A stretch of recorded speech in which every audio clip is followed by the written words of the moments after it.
लोकशाहीचा बुलंद आवाज, रिपब्लिकन वार्ता महाराष्ट्र। सततच्या पावसामुळे शेतातील अतोनात नुकसान झाले आहे। दिनांक 8 सप्टेंबर 2025 ला रात्रीला अचानक आलेल्या मुसळधार पावसामुळे कलगाव येथील नाल्याला मोठा पूर आला होता। त्यामुळेच अनेक शेतकऱ्यांच्या शेतात मोठ्या प्रमाणात पाणी असल्यामुळे शेतातील अनेक पिके ही खरडून गेली आहेत। अशातच महागाव येथील शिलाबाई गुलाब इंगोले शेत सर्वे नंबर 39/3/अ यांच्या शेतात पूर्णतः शेतातील सोयाबीन खरडून गेली असून शेतात नाल्याचे सर्व पाणी शिरले आहे। आता सोयाबीन काढणीला आला असता तोंडातील घास हिसकावून घेतल्यासारखे झाले आहे।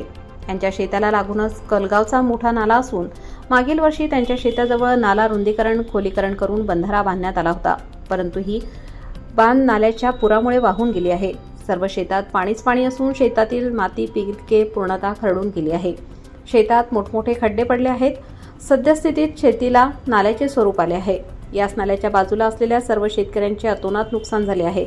अशातच शासनाने लवकरात लवकर नुकसानीचा पंचनामा करून योग्य तो मोबदला शेतकऱ्यांना मिळावा अशी सर्व शेतकऱ्यांची मागणी होत आहे।